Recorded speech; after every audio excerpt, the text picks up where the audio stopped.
Rabotai, ce soir, nous serons Purim Katan, le petit Purim, 14 Adar 1. Et Shabbat, ce sera Shushan Purim Katan. Donc, comme on a Purim et Shushan Purim, on a dans le mois d'Adar le même en Katan. Alors, petite réflexion avant de voir au niveau pratique et ce qu'il y a. Enfin, on va plutôt voir le pratique d'abord. Concrètement, il n'y a pas de mitzvot spécial à respecter ce jour-là. Ni à lire la Megillah, ni à faire quoi que ce soit qu'on fait à Purim, si ce n'est que c'est un jour où on ne fait pas de hesped, on ne fait pas d'oraison funèbre, et on ne doit pas jeûner. Alors, il y a une discussion aussi, surtout pour les Ashkenazim, dont le Khatan jeûne le jour du mariage. Est-ce qu'un Khatan qui se marierait à Purim Katan, est-ce qu'il jeûne quand même ou pas? Beaucoup disent non, il ne jeûne pas parce que c'est un jour où on ne jeûne pas. Alors, question qui se pose, c'est un jour aussi où on ne fait pas Tachanoun, pas de supplication. Et un Khatan, le jour de son mariage, il fait super Tachanoun, Tachanoun, le vidouille de Kippour, de veille de Kippour. Alors, un Khatan qui se marie le jour de Purim Katan, il fait pas du tout. Alors certains vont dire non, mais il fera quand même parce que c'est l'occasion. C'est comme dans l'absolu le jour de Kippour, on ne devrait pas faire Tachanoun, mais on fait le vidouille, on fait des parce que c'est le jour. Donc il y a pas à négocier. Maintenant il y en a qui disent non, on fait pas Tachanoun, on fait pas Tachanoun, on fait pas de vidouille, on fait pas de vidouille. Alors comment il passe sans rien? Alors là c'est un chidouche qui est ramené dans les textes, c'est qu'à la place des Tachanounim, on peut faire le psaume 51. Le psaume 51, c'est un remplacement des Tachanounim. C'est quoi ce psaume 51? C'est le psaume que David Ameler avait fait quand il y a eu l'histoire avec Bathsheba et que le prophète est venu lui reprocher ce qui s'était passé. On sait que bon, c'est une histoire pas évidente à comprendre ce qui s'est passé. Et en tout cas, David Ameler a fait tchouva là-dessus. Et le psaume de la tchouva, c'est le psaume 51. Donc à retenir, c'est un psaume pour la tchouva à faire et qui peut remplacer. Alors, un jour on doit faire Tachanoun, on va pas dire je fais psaume 51 à la place des Tachanounim, ça marche pas cette histoire. Mais un jour on ne peut pas faire Tachanounim pour une raison X ou Y et qu'on voudrait quand même faire quelque chose pour se faire expier, eh bien on pourra lire le psaume 51, le psaume Nun Aleph. Au passage, c'est dans ce psaume où il y a la phrase Hashem Sefatai Tiftach Ofiagit et Ilatera. C'est un psaume magnifique. Maintenant, à part les problématiques où on ne jeûne pas et on ne fait pas de hesped, il n'y a rien d'autre. Maintenant, certains disent que c'est bien de faire une petite séouda, de manger. Certains disent que c'est bien de manger la viande ce jour-là, mais c'est pas obligé. Pas obligé.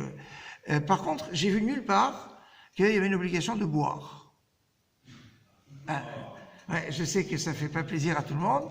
En tout cas, j'ai pas vu. Alors, ça veut pas dire que, mais donc, il y a marqué Chayavi Nishlevasume Bepuria.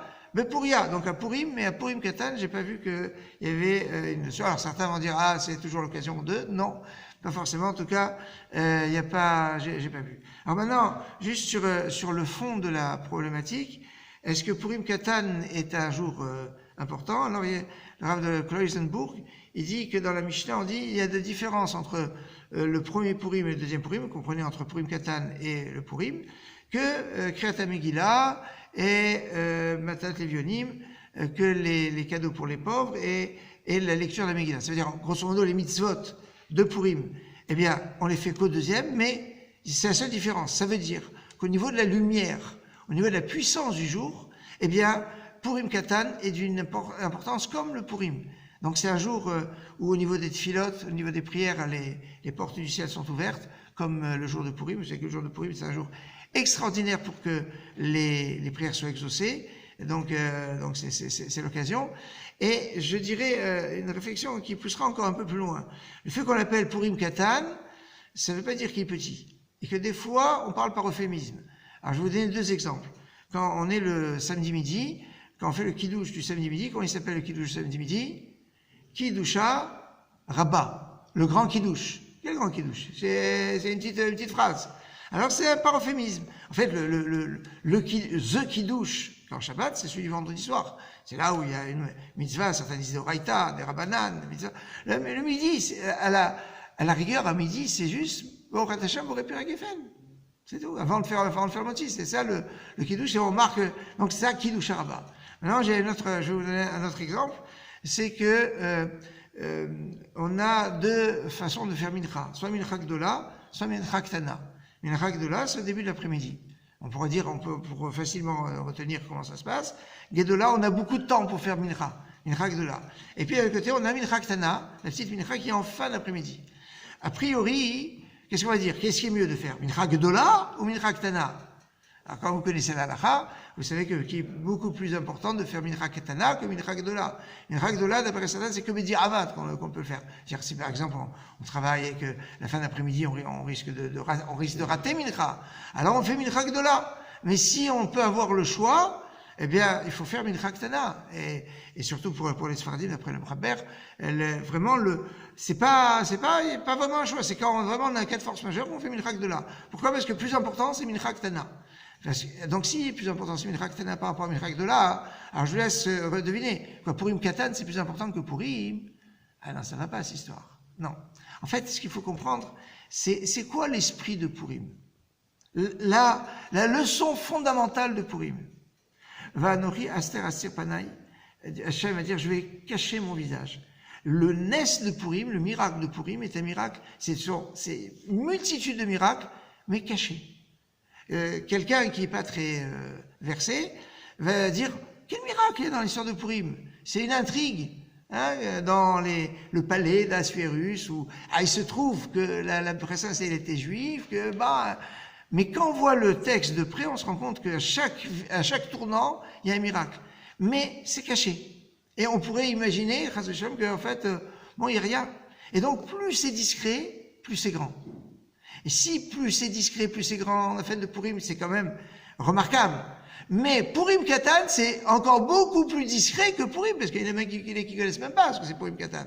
Alors je vous laisse deviner la portée de Purim Katan dans sa discrétion, et dans sa puissance, et dans sa lumière, que ce soit une source de bracha, une source de bénédiction, que ce soit l'occasion que notre filote, nos prières puissent être exaucées dans tous les domaines, en Eretz Israël, dans le monde entier, pour les guérisons, pour les bonnes nouvelles, Be'ezrat Hashem, Ubishuato.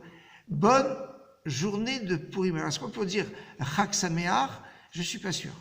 Parce que il faut pas utiliser les choses comme ça à tout bout de champ. Est-ce que c'est vraiment un Chag? Est-ce que Purim est un Chag? Je crois pas. Parce que c'est pas une fête au même titre que Pessah, Shavuot, Sukkot. C'est pas vraiment. D'ailleurs, à Purim, on ne dit pas Chag Sameach, on dit Purim Sameach. Alors là, on dira Purim Katan Sameach, éventuellement. Mais est-ce qu'on dirait Chag? À dire que si quelqu'un dit Chag Sameach à Purim Katan, c'est pas gravissime. C'est pas, mais si on veut être puriste, c'est pas si évident que ça. Donc, bonne journée et bonne fête on y passe quand même à ce bon jour de Purim, Be'ezrat Hashem Yeshuato.